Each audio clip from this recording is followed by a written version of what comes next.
तेलंगाना के सभी मेरे साथियों और हमारे पार्टी के ऑर्गेनाइजिंग सेक्रेटरी श्री के सी वेणुगोपाल जी, इंचार्ज सेक्रेटरी मीनाक्षी नटराजन, हमारे चीफ मिनिस्टर, आप सब लोगों के चाहते श्री रेवंत रेड्डी जी,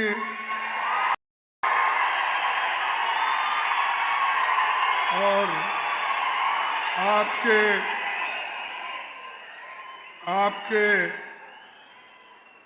तेलंगाना प्रदेश कांग्रेस कमेटी के अध्यक्ष महेश गौड़ा जी,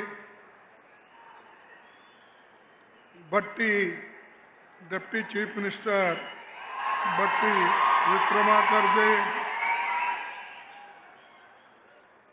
मंच पर बैठे हुए सारे मिनिस्टर्स, एमएलएज, एमपीज, चेयरमैन और सभी मेरे कांग्रेस के भाइयों बहनों और यहाँ पर पधारे हुए मेरे युवा मित्रों, कांग्रेस के सभी block Congress committee, booth committee, panchayat committee, DCC, ये सभी जो कार्यकर्ता तेलंगाना से कोने कोने से यहाँ पर आए हैं, आप सभी को मैं धन्यवाद करता हूं। आप लोगों ने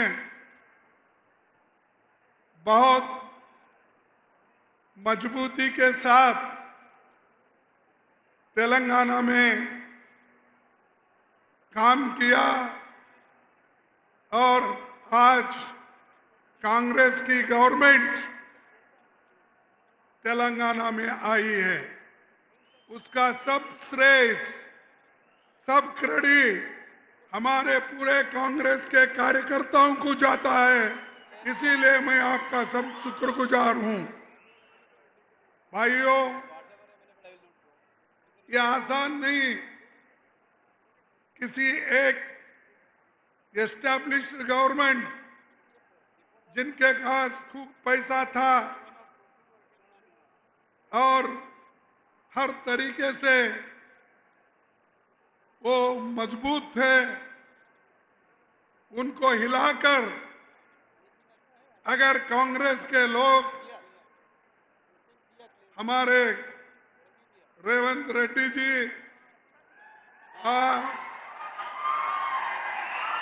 और हमारे डिप्टी चीफ मिनिस्टर, हमारे मिनिस्टर्स, हमारे कांग्रेस अध्यक्ष, इन्होंने जो हमारे पार्टी को मजबूत दिलाई है, ये बहुत बड़ी जीत कांग्रेस की हो गई है।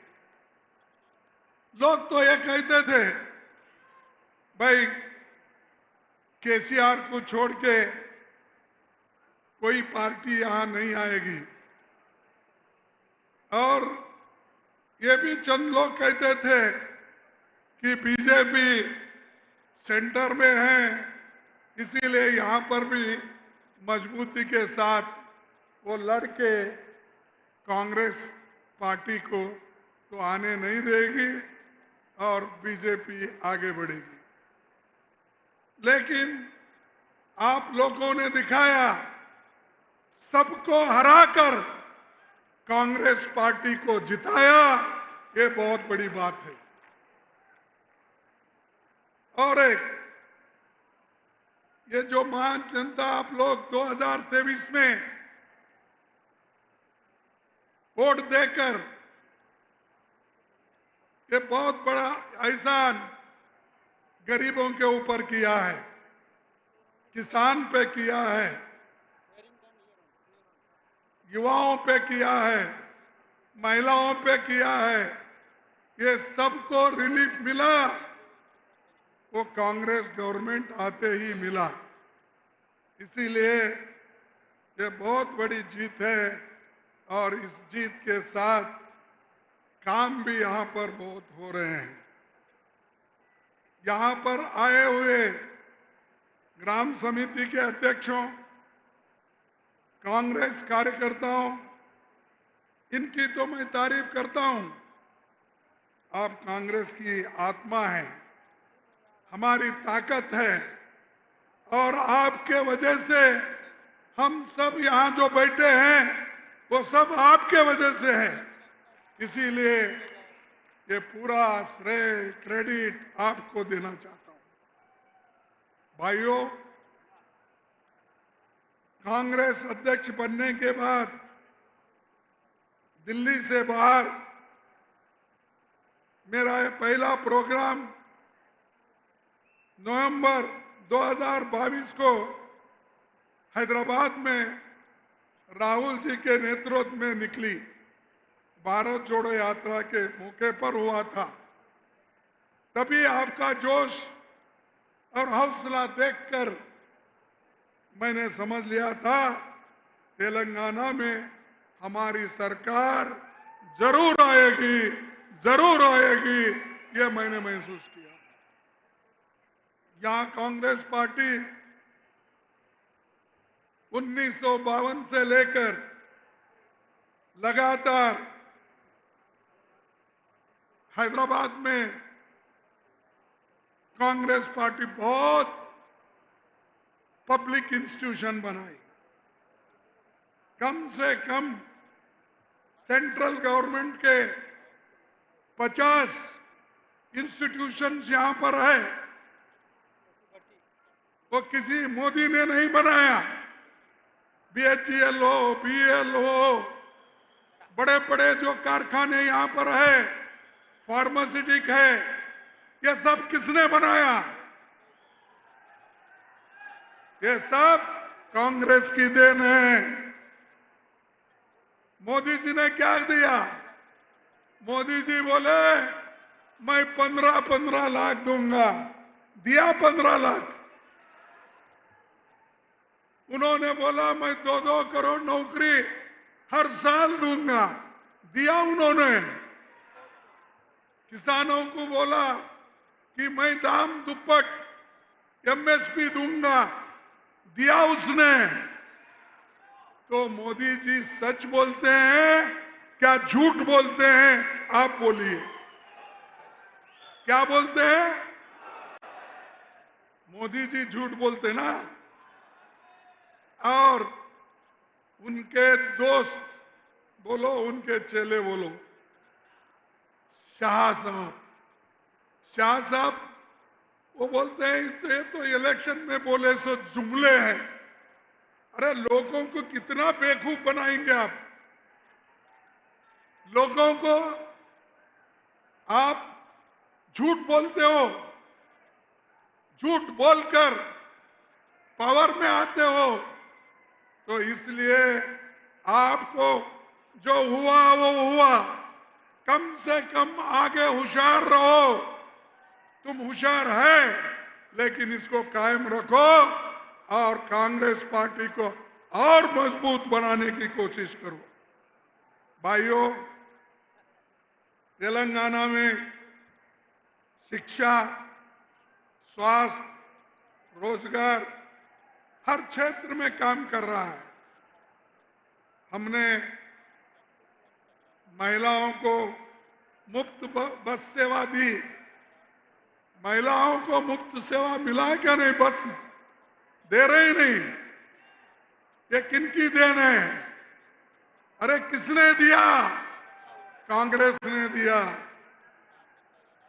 फ्री बिजली किसने दिया? भोजन का अधिकार किसने दिया? और जो पीडीएस के माध्यम से अच्छा चावल जो हमारे रेवंत रेड्डी जी और उनकी कैबिनेट दे रही है, अच्छा चावल जो दे रही है, गरीब पेट भर के खा रहे हैं, कहीं बेच रही नहीं। पहले यहाँ की सरकार बाजार में बेचने की चावल लाती थी, अब कांग्रेस की सरकार, रेवंत रेड्डी की सरकार खाने का चावल दे रहा है। लोग अब खा रहे हैं, बेच रहे नहीं। तो ये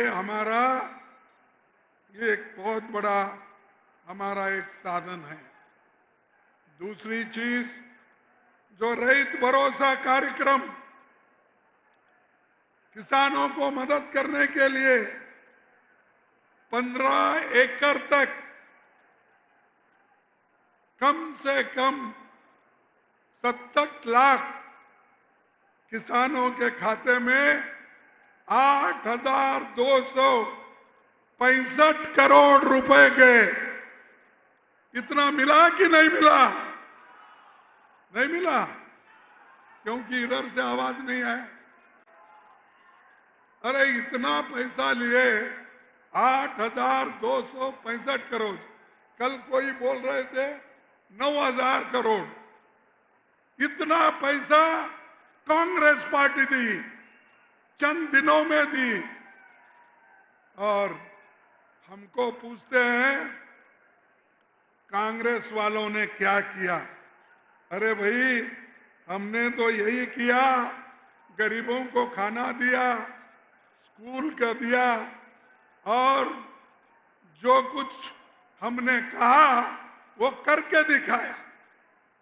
तुम जो बाकी के लोग झूठ बोल बोल कर वोट लेते थे, हम लोग काम करके वोट ले रहे हैं, मेहनत करके आपको पूछ रहे हैं। तो इसीलिए कांग्रेस जो बोलती है वो काम करती है। उसी के साथ तेलंगाना में अब 4.5 लाख ये जो गिग वर्कर है, गरीब लोग हैं, सड़क पे सामान बेचते हैं, उन लोगों के लिए भी कानून ला रहे हैं। और वो कानून तैयार हो गया। तैयार होकर हर गरीब को, हर रोड पे बेचने वाले को, हर जगह काम करने वाले को, या लेबर का काम कर, उन सबको कुछ ना कुछ कांग्रेस पार्टी चंद दिनों में देने वाली है, ये मैं आपको कहता हूं।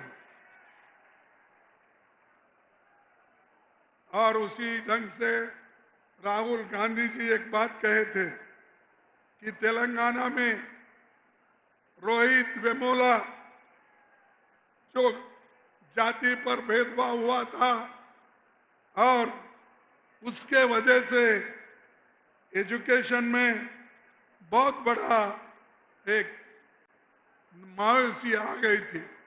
इसीलिए राहुल गांधी जी ने कहा कि हमारी गवर्नमेंट तेलंगाना में है, कर्नाटक में है, कहां पर भी हमारी गवर्नमेंट है, वहां पर रोहित वेमुला के एक नाम से कानून बनाकर हमारे युवाओं को हम मदद करेंगे। यह है गरीबों की काम करने, गरीबों के बारे में सोचने की।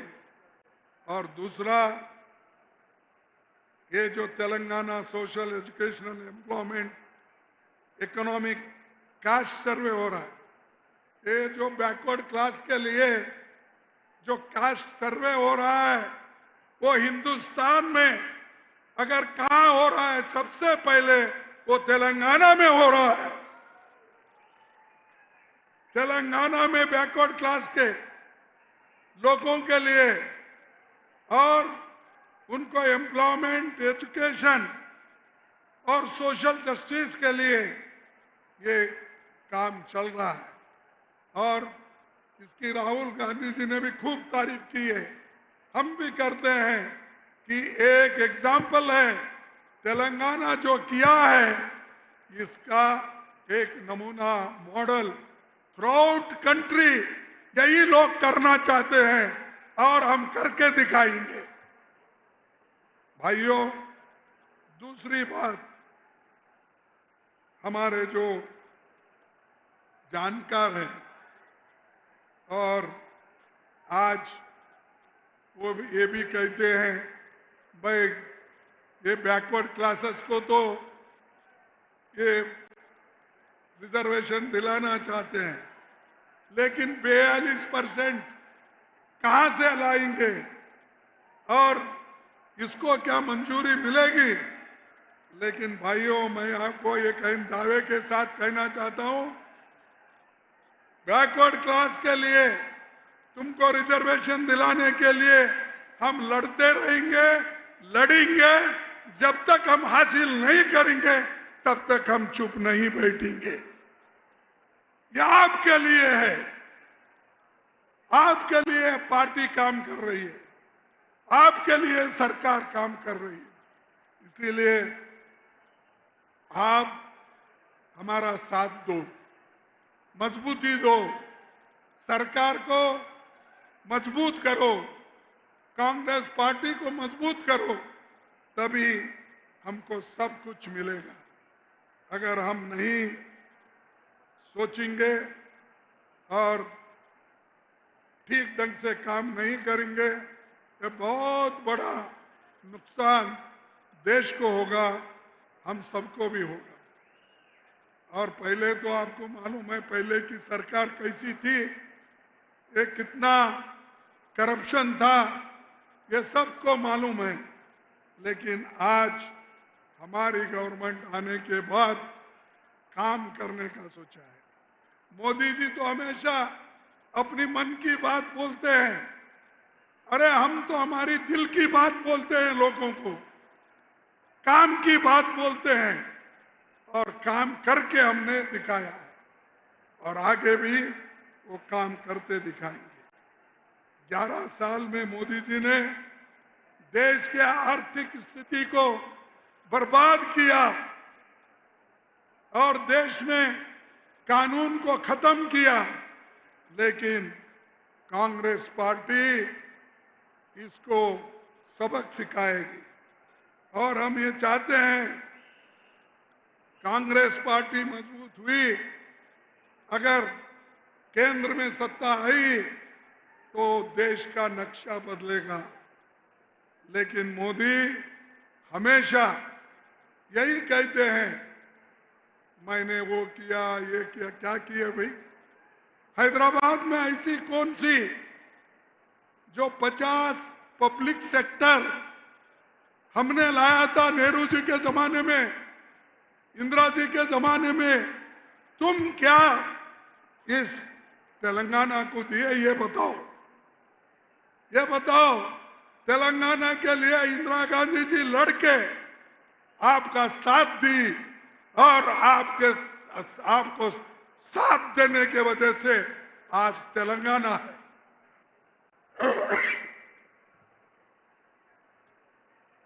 आज तेलंगाना जो है, किसी से ये अपना बोलने से कहने से नहीं, ये इंदिरा गांधी जी, सोनिया गांधी जी ने अपना ताकत दिखाकर आपके मन को छूने तक उन्होंने काम किया और ये बात उन्होंने सब किया, तुमको मालूम है। और दूसरी, दोस्तों, पहलगांव में जो आतंकीवादी हमले हो गए, उसका खुलकर हमने, राहुल जी ने और ऑल पार्टी ने सपोर्ट किया और हमने देश के लिए, जवानों के लिए, आर्मी के लिए एक होकर इनको सपोर्ट किया। जब मैंने सलाह दी ऑल पार्टी मीटिंग बुलाने के लिए, तब उन्होंने रोते रोते हुए बुलाया। बुलाने के बाद उस ऑल पार्टी मीटिंग में मोदी अटेंड नहीं करे मोदी आए नहीं, मोदी दूसरे तरफ फिरते गए।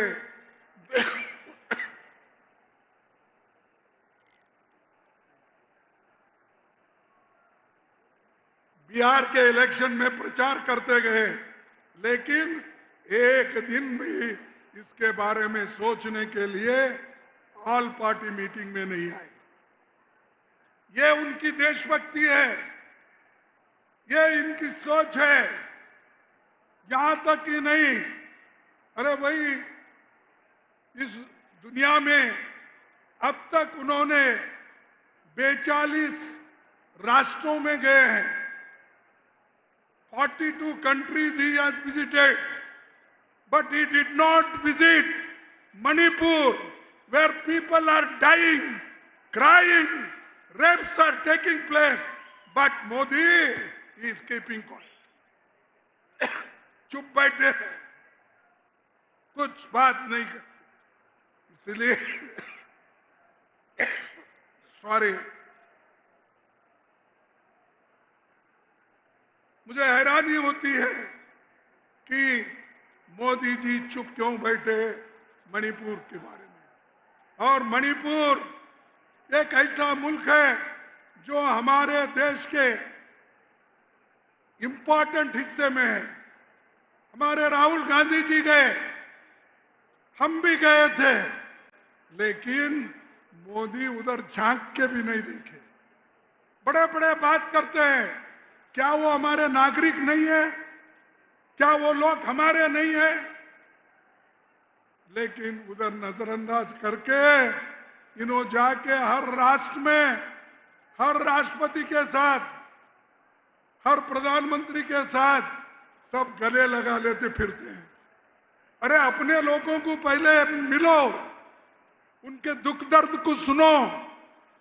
वो सब छोड़कर इन्होंने देश के लोगों को रास्ते पे छोड़ा और हर दुनिया में अपनी बात बोलते फिरे। और हमको ये भी कहा उन्होंने कि हर पार्टी के लोग दुनिया भर फिर के ये प्रचार करना चाहिए कि जो पहलगाम में हुआ टेररिस्ट का, उसके लिए आप प्रचार करो, उन्होंने कहा।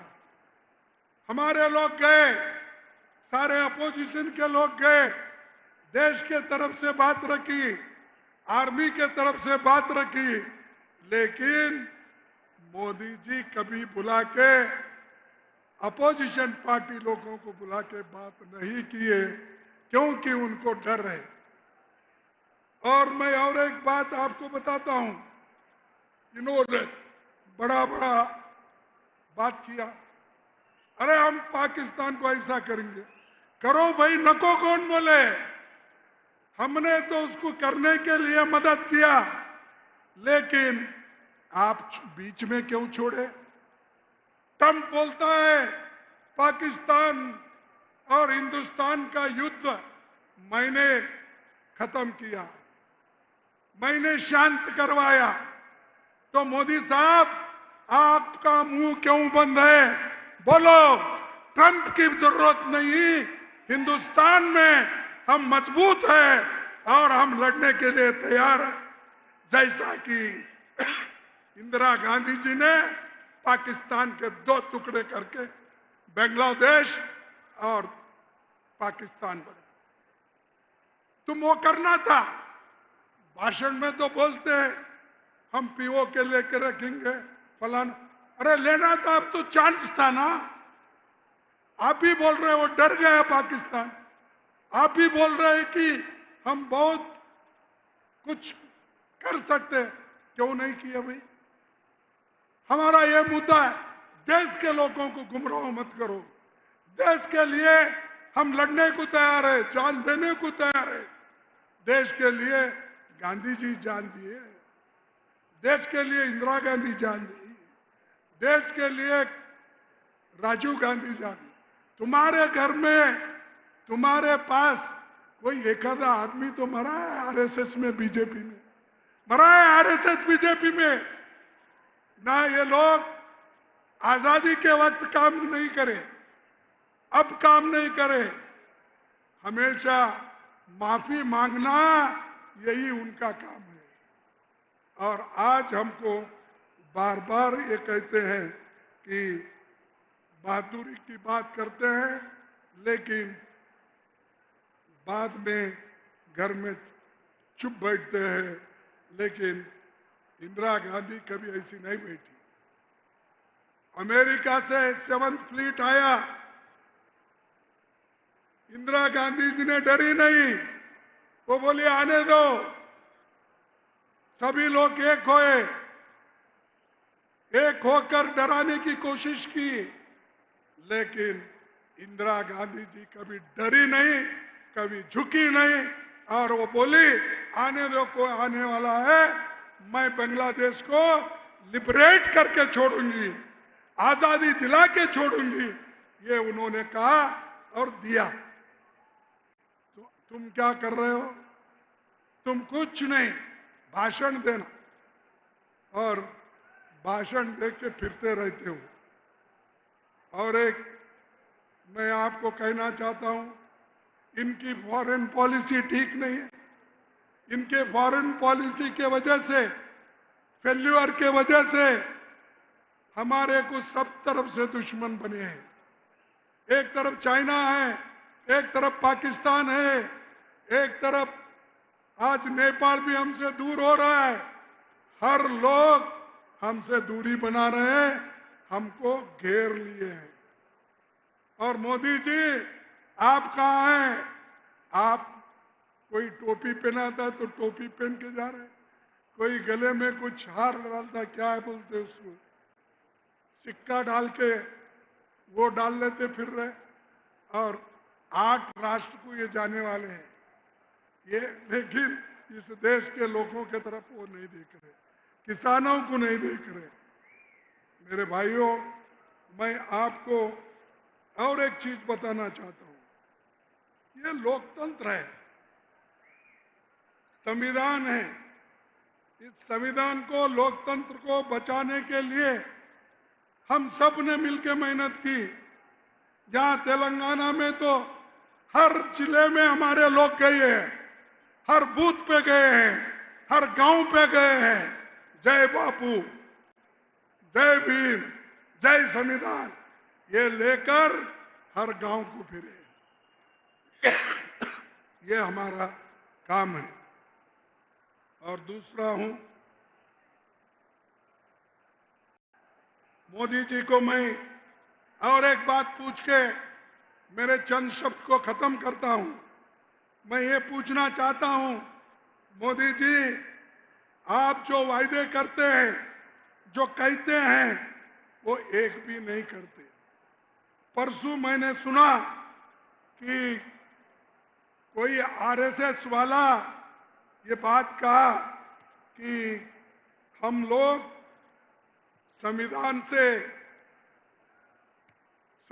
से सेक्युलर और सोशलिज्म और सेक्युलर वर्ड निकाल देना चाहिए। ये एक आरएसएस का एक कोई चालक, संचालक, क्या है मालूम नहीं, हाँ? अरे जोर से बोलो, बात नहीं। आरएसएस का उन्होंने बोला, वो हमारे शिमोगा के हैं, उन्होंने बोला कि सेक्युलर सोशलिस्ट वर्ड संविधान में नहीं है, इसीलिए उसको निकालना चाहिए। हम निकाल के रहेंगे। मैं चैलेंज करता हूं, तुम हो, तुम्हारा बीजेपी हो, तुम्हारा मोदी जी हो, शाह हो, कोई नहीं निकाल सकते। ये मेरा चैलेंज है, अगर निकाले तो। आपकी हिम्मत है निकालने की, बात करने की है। और आपके सामने एक बात लाता हूं, ये मजे की बात है। ये मेरे हाथ में कागज है। सुनो भाइयों, जितने भी इंटेलेक्चुअल्स हैं, जितने भी मीडिया के लोग हैं, दूसरे दोस्त हैं, उनको मैं ये उनका कॉन्स्टिट्यूशन के 4 शब्द पढ़ के दिखाता हूं। Constitution and rules, Bharatiya Janata party, ये क्या लिखी है अपने कॉन्स्टिट्यूशन में? The party is pledged to build up India as a strong and prosperous nation, which is modern, progressive, and enlightened in outlook, and which proudly draws inspiration from India's ancient culture and values. ये लिखते लिखते हुए आगे क्या कहते हैं? आगे क्या कहते हैं मैं आपको बताऊंगा। आगे कहते हैं, the party shall bear The party shall bear true faith and allegiance to the Constitution of India, as by law established, and to the principle of socialism, secularism, and democracy, and would uphold the sovereignty, unity, and integrity of India. ये उनके article 2 जो उनका constitution है उसमें लिखा है। अरे अगर आपको सोशलिज्म सेकुलरिज्म से नफरत है तो आपके कॉन्स्टिट्यूशन में क्यों लिखे? आपके रूल्स में क्यों लिखे? ये सब ना इधर मर्द है ना उधर औरत है, ऐसे लोग हैं। अरे अपने ही कॉन्स्टिट्यूशन में लिखा है, अपने ही कॉन्स्टिट्यूशन में कहा है, अब यह कह रहे हैं कि हम सोशलिज्म और सेक्युलरिज्म को निकाल देंगे। आप क्या, आपके कोई उस्ताद आए, आपका कोई भी आदमी आए, ये निकाल नहीं सकता, हम निकालने नहीं देंगे, ये हमारा दावा है। तो इसीलिए मैं ज्यादा वक्त आपका नहीं लेता कि बहुत से चीजें हमने किए हैं और बहुत चीजें बताने वाले हैं। मैं यही कहूंगा, आप एक हो जाओ, और एक अगर हमारे युवा हो गए, किसान भाई हो गए, तो मोदी जी, शाह जी दिल्ली से भागेंगे, दिल्ली छोड़ देंगे, और दिल्ली पे तेलंगाना में आज जो राज्य बना है वैसा ही कांग्रेस की राज दिल्ली में कांग्रेस का बनेगा।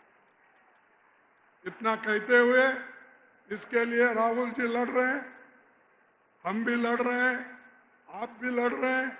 आप तमाम का आशीर्वाद है, आपके आशीर्वाद के साथ हम आगे बढ़ेंगे और देश को बचाएंगे। देश को बचाने के लिए ही हम सब लोग एक हो गए हैं। तो इतना कहते हुए मैं आप सभी को धन्यवाद देता हूं, सबका शुक्रिया करता हूं, और आप सबको आगे बढ़ने का ताकत भी मिले ये कहता हूं। मैं 2 स्लोगन लगाता हूं, आप जोर से बोलना। जय हिंद। कोई खाए पीछे के लोग क्यों डर रहे? अरे भाई वहां मोदी आया नहीं, क्यों डर रहे आप? जय हिंद, जय हिंद, जय कांग्रेस, जय कांग्रेस, जय कांग्रेस, जय हिंद। आप तमाम को जय तेलंगाना।